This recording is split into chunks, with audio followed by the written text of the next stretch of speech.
दोस्तों नमस्कार, मेरा नाम है अभिषेक साक्या और आप इस समय देख रहे हैं द दस्तक 24। दोस्तों, भारत में मानसून का मौसम खुशियां लेकर आता है। खेत लहलाते हैं, जलाशय भरते हैं और लोगों को भीषण गर्मी से राहत मिलती है। लेकिन देश का एक राज्य ऐसा भी है जहां मानसून का नाम सुनते ही लोगों के मन में डर बैठ जाता है। लोगों के मन में डर बैठ जाता है। ऐसे राज्य का नाम है आसाम।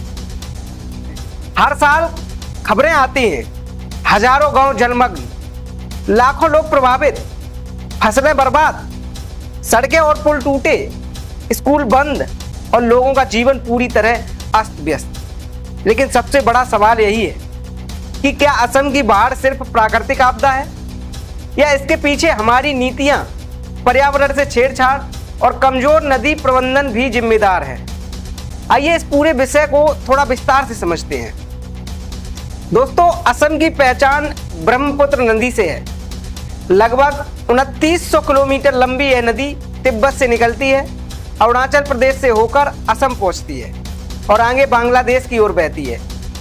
असम में प्रवेश करते समय ब्रह्मपुत्र का जल स्तर पहले से ही काफी अधिक होता है।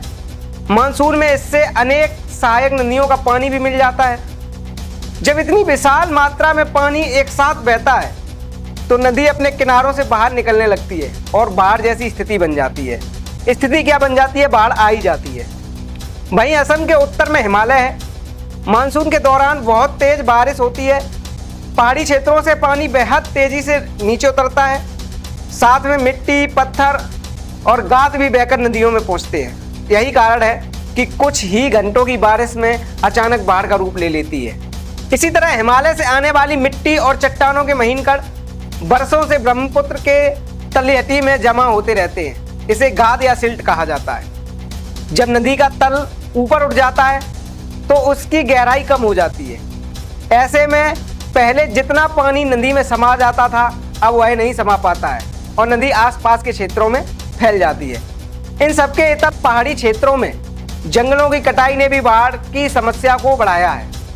पेड़ बारिश के पानी को रोकने और धीरे धीरे जमीन में समाने में मदद करते हैं। जब जंगल ही कम हो जाते हैं तो पानी तेजी से नदियों में पहुंचता है और बाढ़ का खतरा बन जाता है। असम में भी पेड़ अंधाधुंध काटे जा रहे हैं, जिसका दुष्परिणाम आपके सामने है। वहीं सरकारों ने वर्षों में हजारों किलोमीटर लंबे तटबंध बनाए हैं। इनमें कई क्षेत्रों को राहत मिली है, लेकिन कई जगह पुराने तटबंध कमजोर हो चुके हैं। कहीं कटाव होता है, कहीं तटबंध टूट जाते हैं और अचानक बड़ी मात्रा में पानी आबादी वाले इलाकों में घुस जाता है।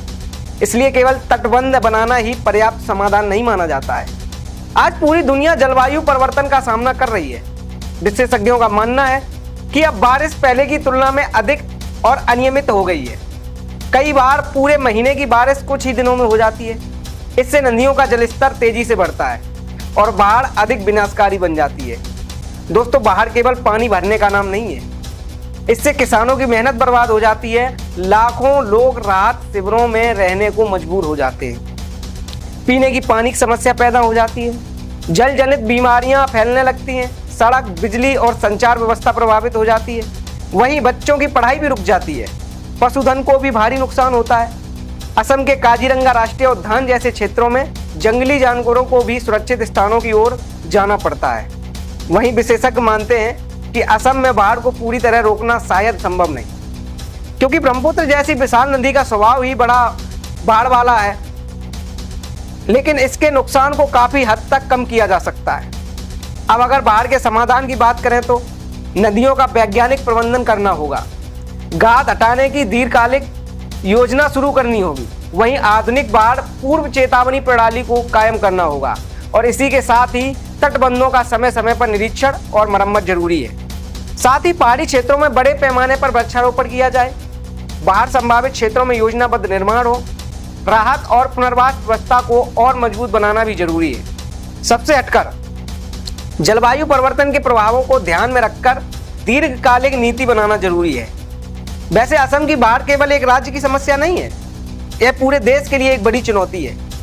यदि वैज्ञानिक सोच, पर्यावरण संरक्षण, बेहतर नदी प्रबंधन और दीर्घकालिक योजनाओं पर गंभीरता से काम किया जाए तो लाखों लोगों को हर साल होने वाली इस त्रासदी से काफी हद तक बचाया जा सकता है। दोस्तों, बाढ़ की समस्या पर आपकी क्या राय है? क्या असम की बाढ़ का स्थायी समाधान संभव है या हमें इसके साथ जीने की तैयारी करनी होगी? अपनी राय हमें कमेंट बॉक्स में लिखें। अगर आपको यह जानकारी उपयोगी लगी हो तो वीडियो को लाइक करें और शेयर करें और हमारे चैनल द दस्तक 24 को सब्सक्राइब करना बिल्कुल ना भूलें। आज की खबर में इतना ही। हमें दीजिए इजाज़त। धन्यवाद।